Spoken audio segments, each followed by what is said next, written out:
नमस्कार दोस्तों, एक बार फिर से स्वागत है मेरे यूट्यूब चैनल पर। ग्लोबल पॉलिटिक्स जो कि पेपर पढ़ना है सेमेस्टर 4 के स्टूडेंट्स को पॉलिटिकल साइंस ऑनर्स में, उसके एक और लेक्चर के साथ मैं हाजिर हूँ। तो आप यहाँ पे देखिएगा, हमें पढ़ना था proliferation of nuclear weapons. Part 1 में मैंने डिस्कस किया। आप जो ग्लोबल पॉलिटिक्स सेमेस्टर 4 का प्लेलिस्ट है वहाँ से जाकर एक्सेस कर सकते हैं। मैं आपको आई लिंक में, जो आई बटन है वहाँ पर डिस्क्रिप्शन बॉक्स में लिंक दे दे रहा हूँ। साथ ही साथ हमको ये भी पढ़ना था कि कितने सारे नॉन प्रोलिफरेशन ट्रीटीज को साइन किया गया, न्यूक्लियर नॉन प्रोलिफरेशन ट्रीटीज। तो उसमें बहुत सारे न्यूक्लियर नॉन प्रोलिफरेशन ट्रीटीज थे। हमारी यात्रा पीटीबीटी 1963 से शुरू हुई है और न्यू स्टार्ट 2010 पर जाकर खत्म हुई है। उसके बीच में कम से कम हमने 8-10 जो न्यूक्लियर नॉन प्रोलिफरेशन ट्रीटीज हैं उसके बारे में पढ़ा है। तो मैं उसका लिंक भी आपको डिस्क्रिप्शन बॉक्स में दे दूंगा। आप उसके प्लेलिस्ट को एक्सेस कर सकते हैं। ये आपका अंतिम लेक्चर होने वाला है, न्यूक्लियर वेपन्स फ्री जोन या फिर डीन्यूक्लियराइज्ड जोन्स आप कह सकते हैं। देखिए, हमारे आपको देखिए वर्ल्ड मैप याद होना बड़ा जरूरी है। मैं आपको बता देता हूँ, अगर आप इंटरनेशनल रिलेशन में अपना अगर करियर परस्यू करना चाहते हैं और सही से समझना चाहते हैं, तो वर्ल्ड मैप तो आपको याद ही रखना होगा। अफ्रीकन कंट्रीज, जो मेन मेन कम से कम जो मेनलैंड कंट्रीज हैं, आप देखिएगा तो जो नॉर्थ अमेरिकन कंट्रीज हैं, ऊपर में कनाडा है, यूएस है, मैक्सिको है, उसी तरह से जो साउथ अमेरिकन कंट्रीज है, तो आपको याद रखना पड़ेगा। और आप जरूर रोज प्रैक्टिस किया कीजिए। कभी एशिया का मैप और क्विजेस बहुत सारे आते हैं गूगल पे, आप उसमें खेलिए, क्विजेस खेलिए कि मैप ऑफ एशिया क्विज। आप धीरे धीरे क्लिक करते करते करते करते सीख जाएंगे। मैंने भी इसी तरह से याद किया था जब मैं पढ़ाई किया करता था। तो मैं जरूर आपसे रिक्वेस्ट करूंगा ताकि आपको इंटरनेशनल रिलेशन समझ में आए सही से। तो चलिए हम इसको शुरू करते हैं। तो न्यूक्लियर वेपन्स फ्री जोन्स क्या है आखिर? देखिए, पूरी दुनिया समझ रही थी और आज भी समझ रही है कि न्यूक्लियर वेपन्स बड़ा खतरनाक है। और दुनिया चाहती थी कि भाई न्यूक्लियर वेपन्स जो है वह कंट्रीज ना एक्वायर करें और ना उसको टेस्ट करें। क्योंकि कोई न्यूक्लियर वेपन कंट्री अगर एक्वायर करता है और टेस्ट करता है, तो टेस्ट करने से भी उसका बैड इफेक्ट होता है। और जब एक्वायर कर लेता है तो उसका भी बैड इफेक्ट होता है। बैड इफेक्ट क्या होता है? तो चेन रिएक्शन शुरू हो जाता है। अगर कोई एक कंट्री उसको एक्वायर करेगा तो बगल वाला उसको एक्वायर करेगा, उसको देखकर उसके बगल वाला उसको एक्वायर करेगा। ये क्यों एक्वायर करते हैं ये लोग? तो नियो रियलिज्म, मैंने आपको जो लेक्चर पढ़ाया था उसमें मैंने आपको सिक्योरिटी डायलेमा के बारे में बताया था। सिक्योरिटी डायलेमा की वजह से जो है वे न्यूक्लियर वेपन को एक्वायर करेंगे। इसको चेन रिएक्शन के नाम से जाना जाता है।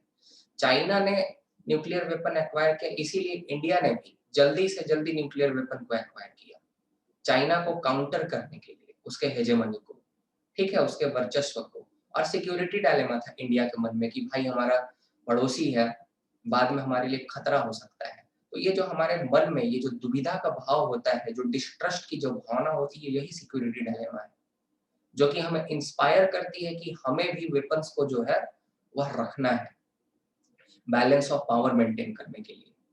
ठीक है, तो यही चीज है सिक्योरिटी डायलेमा की वजह से। अगर कोई एक कंट्री न्यूक्लियर वेपन एक्वायर करेगा, तो फिर बाद में जो उसके आसपास का जो पड़ोसी है वह भी एक्वायर करेगा।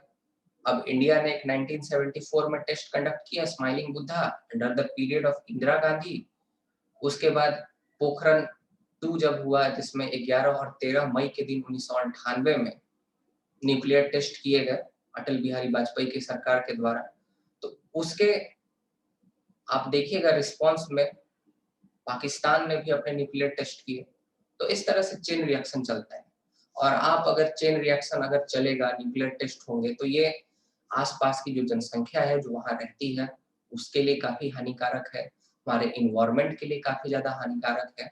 और भाई प्रोबेबिलिटी जो है न्यूक्लियर वार का वह बढ़ जाता है, क्योंकि अगर न्यूक्लियर वेपन किसी कंट्री के पास है और वह एक रिस्पॉन्सिबल डेमोक्रेसी नहीं है, वहां की सरकार रिस्पॉन्सिबल नहीं है, तो हो सकता है कि वह गलती कर दे और न्यूक्लियर वेपन का कभी ना कभी भविष्य में इस्तेमाल कर दे। ठीक है, तो नकारा नहीं जा सकता कि नई स्टेट्स जानती हैं कि न्यूक्लियर वेपन जो हम अगर यूज करेंगे तो म्यूचुअली अस्यूर्ड डिस्ट्रक्शन होगा, कि भाई हमको भी उतना ही नुकसान होगा। कुछ संघीय लीडर्स होते हैं, कुछ पागल देश होते हैं, देश पागल नहीं होते हैं, वहाँ के गवर्नमेंट में कुछ लोग पागल होते हैं जो कि ये सब नहीं सोचते। उनको अपने जान की परवाह नहीं है, वह रिस्पॉन्सिबल ना लीडर्स हैं और उनके कारण उनकी कंट्रीज जो है वह रिस्पॉन्सिबल कंट्रीज नहीं कहलाती। उसको हम लोग रग स्टेट के नाम से जानते हैं। ठीक है, एग्जाम्पल के तौर पर नॉर्थ कोरिया, उसको क्या है भाई, उसका कुछ नहीं है, क्या कर लोगे आप उसको, है ना? सैंक्शन लगाते जाओ, यूएस सैंक्शन लगा के थक गया, फिर भी उसने 6 न्यूक्लियर टेस्ट कर दिए। आप सोच लो, 6 न्यूक्लियर टेस्ट कर दिए उसने 2003 से आज तक, और 2-3 साल पहले भी एक न्यूक्लियर टेस्ट उसने कर रखा है। तो ये जो आपका बैड इफेक्ट है न्यूक्लियर प्रोलिफरेशन का और न्यूक्लियर टेस्ट का, इसको समाप्त करने के लिए कंट्रीज आपस में आती हैं और ट्रीटी करती हैं कि देखो भाई, हम जितने भी देश हैं आपस में, हम कभी न्यूक्लियर वेपन को एक्वायर ही नहीं करेंगे, और जब एक्वायर नहीं करेंगे तो न्यूक्लियर टेस्ट करने का तो बात ही खैर दूर है। तो इन्हीं ट्रीटीज के बारे में हम पढ़ने वाले हैं कि बहुत सारी ट्रीटीज हुई, जैसे बैंकॉक की ट्रीटी होती है 1995 के आसपास में, उसमें एशियान कंट्री जो 10 कंट्रीज हैं, हम आगे देखेंगे, उसमें वह डिसाइड करते हैं कि आज के बाद हम न्यूक्लियर वेपन्स के लिए ट्राई ही नहीं करेंगे कि हम न्यूक्लियर वेपन एक्वायर करें या उसको टेस्ट करें कभी फ्यूचर में। तो यही सब चीजें हम लोग आज पढ़ने वाले हैं। तो न्यूक्लियर वेपन फ्री जोन बनाना इंपॉर्टेंट क्यों है? ताकि हम लोग न्यूक्लियर टेस्ट को रोक सके, न्यूक्लियर प्रोलिफरेशन को अर्थात जो परमाणु प्रसार है उसको रोक सके। क्योंकि जो आपका पॉपुलेटेड एरिया है वहां पे बैड इफेक्ट होगा, न्यूक्लियर टेस्ट होगा, उससे फिर इन्वायरमेंट पर बैड इफेक्ट होगा, इससे चेन रिएक्शन शुरू हो जाएगा कंट्रीज के बीच में, मैंने आपको समझाया, और न्यूक्लियर वार का भी खतरा इससे बढ़ जाता है। तो ये सब चीजें। तो सबसे पहला जो न्यूक्लियर फ्री जोन बना, न्यूक्लियर वेपन्स फ्री जोन, वह है आपका एंटार्क्टिक। एंटार्क्टिक आप जानते हैं जो एंटार्क्टिका है, तो एंटार्क्टिका ट्रीटी की गई 1961 में, और इस ट्रीटी के माध्यम से बोल दिया गया कि कोई भी कंट्री न्यूक्लियर एक्सप्लोजन नहीं करेगा एंटार्क्टिका रीजन में, और ना ही कोई रेडियो एक्टिव वेस्ट को वहां पे डिस्पोज करेगा। तो सबसे पहला जो आपका डीन्यूक्लियराइज्ड जोन बना वह था Antarctica, and that was very important अगर हम इन्वायरमेंट के पॉइंट ऑफ व्यू से देखें, क्योंकि आप वहां पे न्यूक्लियर टेस्ट करोगे, और ऐसा नहीं कि वहां पे न्यूक्लियर टेस्ट नहीं किया गया। जब कोल्ड वार चल रहा था तो उस समय अमेरिका और रशिया ने किए थे न्यूक्लियर टेस्ट एंटार्क्टिका में, और बहुत खतरनाक स्थिति उत्पन्न हो जाएगी एंटार्क्टिका पे, आप करोगे, बर्फ पिघल जाएगा, पूरा धरती जो है पानी में समा सकता है, जो वाटर लेवल है सी लेवल राइज कर जाएगा। तो सबसे पहला डीन्यूक्लियराइज्ड जोन यही बना। फिर दूसरा डीन्यूक्लियराइज्ड जोन बना आपका साउथ अमेरिका में, लैटिन अमेरिका जिसको कहते हैं, जिसमें बहुत सारी कंट्रीज हैं, अर्जेंटीना है, ब्राजील है, चाइल है, पैराग्वे है, उरुग्वे है। तो आप मैप जब पढ़िएगा ना तो आपको धीरे धीरे कंट्रीज के नाम याद हो जाएंगे। इक्वेडोर है, वेनेजुएला है, ये सब कंट्रीज। तो एक ट्रीटी साइन किया जाता है 1967 में। इस ट्रीटी का नाम होता है ट्रीटी ऑफ टेल्टेलोको। इसको बोला जाता है एक्चुअली टेल्टेलोल्को। तो जो टेल्टेलोल्को की ट्रीटी है, इसको साइन की जाती है 1967 में, और टेल्टेलोल्को की जो ट्रीटी है, इसको साइन करने में जो मैक्सिकन डिप्लोमेट है अल्फोंसो रोबेल्स, इनका बहुत बड़ा रोल होता है। और अल्फोंसो रोबेल्स को इसीलिए ये ट्रीटी को कंक्लूड कराने के लिए, लोगों को एक साथ लाने के लिए, और जो लैटिन अमेरिका है और जो कैरेबियाई कंट्रीज हैं, जैसे में जमैका हो गया, ठीक ना, वेस्ट इंडियन जो कंट्रीज जो है ना, वेस्ट इंडियन प्लेयर्स जहाँ से आते हैं, कैरेबियन आइलैंड, तो उन कैरेबियन आइलैंड को, लैटिन अमेरिका को इस ट्रीटी के माध्यम से न्यूक्लियर फ्री जोन घोषित कर दिया जाता है। इसमें एक बहुत बड़ा रोल निभाते हैं आपके जो रोबेल्स होते हैं, और इसीलिए उनको नोबेल पीस प्राइज दिया जाता है 1982 में अपने इस एफर्ट के लिए। अब उसके बाद आप देखिएगा दूसरा जो है न्यूक्लियर जो वेपन्स फ्री जोन बनाने के लिए, डीन्यूक्लियराइज जोन बनाने के लिए, वो होता है बैंकॉक ट्रीटी। अब एक बैंकॉक डिक्लेरेशन भी होता है। बैंकॉक डिक्लेरेशन होता है 1967 में, और इस बैंकॉक डिक्लेरेशन के माध्यम से एशियान की नींव रखी जाती है। जो 5 कंट्री होते हैं, आज तो खैर इसमें 10 कंट्री है, लेकिन इसको, इसकी नींव 5 कंट्रीज ने रखा था। उसका फॉर्मूला है याद करने का, MIST, इस तरह से आप याद रख सकते हैं।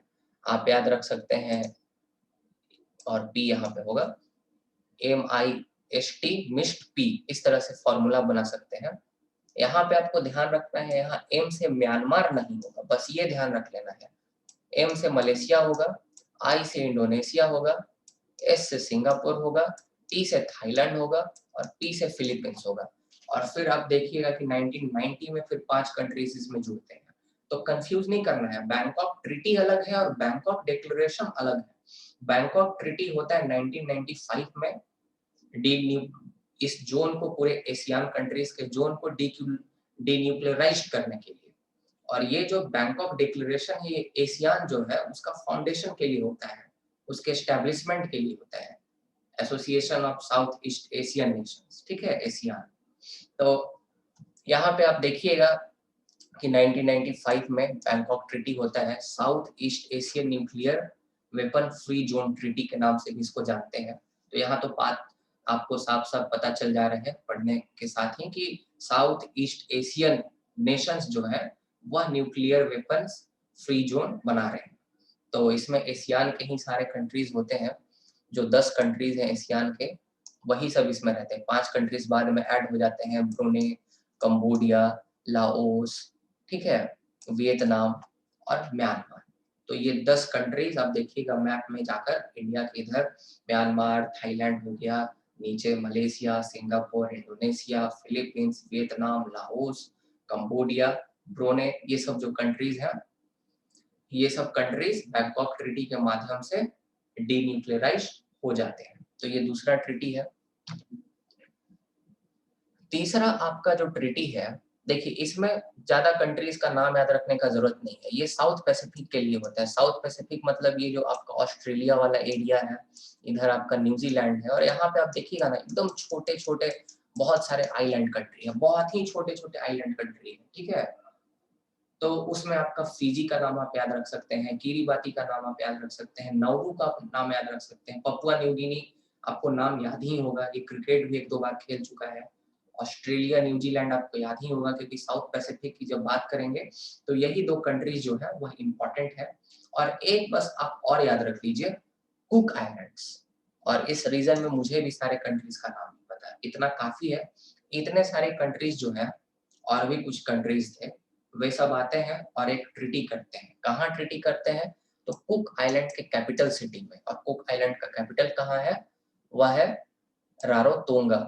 तो जो रारोतोंगा है, वहाँ ट्रीटी ऑफ रारोतोंगा किया जाता है 1985 में, और उससे ये जो साउथ पैसिफिक जो एरिया है, इसको आपका न्यूक्लियर फ्री जोन घोषित कर दिया जाता है, ठीक है। तो ये आपका तीसरा ट्रीटी है। चौथा जो आपको एक ट्रीटी याद रखना है, आपकी एग्जामिनेशंस में पूछ सकता है, आप अगर भविष्य में नेट की तैयारी करते हैं, तो ये होता है कि ये ट्रीटी, इसको क्रोनोलॉजिकल ऑर्डर में आप लगाओ कि सबसे पहले कौन सा ट्रीटी आया था, सबसे पहले बैंकॉक ट्रीटी आया था, कि सबसे पहले रारोतोंगा का ट्रीटी आया था। तो ये सब क्रोनोलॉजिकल ऑर्डर में देता है। तो एक और आपका जो है ट्रीटी था, जो कि आपका फेल हो गया, जानते हैं, नॉर्थ कोरिया की वजह से। इसको कहते थे declaration on denuclearisation of Korean peninsula. अर्थात कोरियन पेनिनसुला, जिसमें 2 ही मेन कंट्रीज हैं, नॉर्थ कोरिया और साउथ कोरिया, उनको डीन्यूक्लियराइज करने के लिए, उस एरिया को आपका न्यूक्लियर फ्री जोन बनाने के लिए इस ट्रीटी को लाया गया था कि नॉर्थ कोरिया, साउथ कोरिया में से कोई भी न्यूक्लियर वेपन को एक्वायर ना करे, उसको टेस्ट ना करे। लेकिन ये ट्रीटी फेल हो जाता है, क्योंकि भाई आप देखिएगा कि बाद में एनपीटी और ये जो आपका आगे वाला सीटीबीटी होता है, सीटीबीटी तो नॉर्थ कोरिया मेरे ख्याल से साइन ही नहीं कर रहा था, लेकिन बाद में ये 2003 के आसपास में विड्रॉ कर लेता है एनपीटी से। और एनपीटी से जब ये विड्रॉ करता है, तो ये फिर धड़ल्ले से अपने न्यूक्लियर टेस्ट को अंजाम देता है। धड़ल्ले से 6 न्यूक्लियर टेस्ट कर चुका 2003 से अभी तक। तो ये जो आपका ट्रीटी हुआ कोरियन पेनिनसुला को डीन्यूक्लियराइज करने के लिए, ये फेल हो जाता है। तो ये हमारे लिए इम्पोर्टेंट नहीं है, फिर भी आपको एक ब्रॉडर आइडिया रहना चाहिए। फिर उसके बाद अफ्रीकन कॉन्टिनेंट को डीन्यूक्लियराइज करने के लिए एक ट्रीटी होता है, जिसको बोलते हैं ट्रीटी ऑफ पेलिन दाबा। तो जो ट्रीटी ऑफ पेलिन दाबा है, ये होता है, और ये ट्रीटी ऑफ पेलिन दाबा 1996 में होता है, और 2009 से इसको फोर्स में लाया जाता है। इसमें बहुत सारे आपके, लगभग मेरे ख्याल से अभी ज़्यादा कंट्रीज हो गए हैं, 31 मेंबर स्टेट्स नहीं है अभी, मेरे ख्याल से 31 से ज़्यादा ही है। कंट्री कितने आपको याद रखने का जरूरत नहीं है। मतलब ये ट्रीटी से अफ्रीकन कॉन्टिनेंट में जो है वह न्यूक्लियर फ्री जोन को स्थापित किया जाता है, बस आपको ये याद रखना है। फिर उसके बाद इससे तो आपको नाम से ही पता चल जाता है, एक पांचवा और इम्पोर्टेंट ट्रीटी है कि treaty on nuclear weapon free zone in central Asia. तो ट्रीटी सेंट्रल एशिया के लिए होता है। सेंट्रल एशिया आपको पता है अफगानिस्तान के बाद वाला जो क्षेत्र है, इधर रसिया के साइड, और इधर आप अगर जॉर्जिया तक रुक जाइएगा, ये कैस्पियन सी के इधर तक, तो आपको ये सब चीज देखने को मिलेगा, ठीक है। तो यहाँ आप देखिएगा तो 5 मेन कंट्रीज हैं आपके सेंट्रल एशिया में। कजाकिस्तान है, किर्गिस्तान है, उज्बेकिस्तान है, तुर्कमेनिस्तान है, तजाकिस्तान है। ये सब पहले सैटेलाइट स्टेट्स हुआ करते थे यूएसएसआर के ही पार्ट्स हुआ करते थे। यूएसएसआर जब डिसइंटीग्रेट होता है तो ये सब इंडिपेंडेंट हो जाते हैं, ठीक है। तो यहाँ पे भी आपको ट्रीटी साइन किया गया, इसको ट्रीटी ऑफ सेंट्रल एशिया कह सकते हैं 2006 में, इसको न्यूक्लियर वेपन फ्री जोन बनाने के लिए। और यही तमाम आपके न्यूक्लियर वेपन फ्री जोन है, एंटार्क्टिका है, फिर आपका कैरेबियन आइलैंड में है, और आपका फिर साउथ अमेरिका में है, एशियान कंट्रीज अर्थात जो आपका साउथ ईस्ट एशिया है, एशियान कंट्रीज के साइड में, फिर साउथ पैसिफिक के साइड में हमने देखा। फिर उसके बाद हमने एक देखा कि कोरियन पेनिनसुला में हुआ ट्रीटी, लेकिन ये अनसक्सेसफुल रहा। फिर अफ्रीकन कॉन्टिनेंट में हमने देखा, अभी भी ये है। और हमने एक ट्रीटी देखा सेंट्रल एशिया में। तो यही तमाम ट्रीटीज हैं जो कि आपको याद रखनी चाहिए। और प्लीज मैप जरूर देखिए, वीक में कम से कम एक एक मैप आप कीजिए, रोज उसको रिवाइज कीजिए। फोन दिन भर चलाते हो तो यूट्यूब और बाकी जो फालतू चीजें देखते हो उससे अच्छा थोड़ा मैप क्विज प्रैक्टिस कर लो, या ट्रिक से जो बताते हैं यूट्यूब चैनल्स पे तमाम जो ज्योग्राफी के टीचर्स, उसका भी देख लो, तो काफी हेल्प होगा आपका, ठीक है। आपको तमाम चीजें समझने में मदद होगी। तो मुझे उम्मीद है कि आपको लेक्चर पसंद आया होगा। तो अगर आपको लेक्चर पसंद आया तो लाइक करें, शेयर जरूर करें लेक्चर को, और सब्सक्राइब जरूर करें चैनल को। और हो सके तो आप मुझे गूगल पे और फोन पे के माध्यम से सपोर्ट भी कर सकते हैं। बहुत बहुत धन्यवाद, आपका दिन शुभ हो।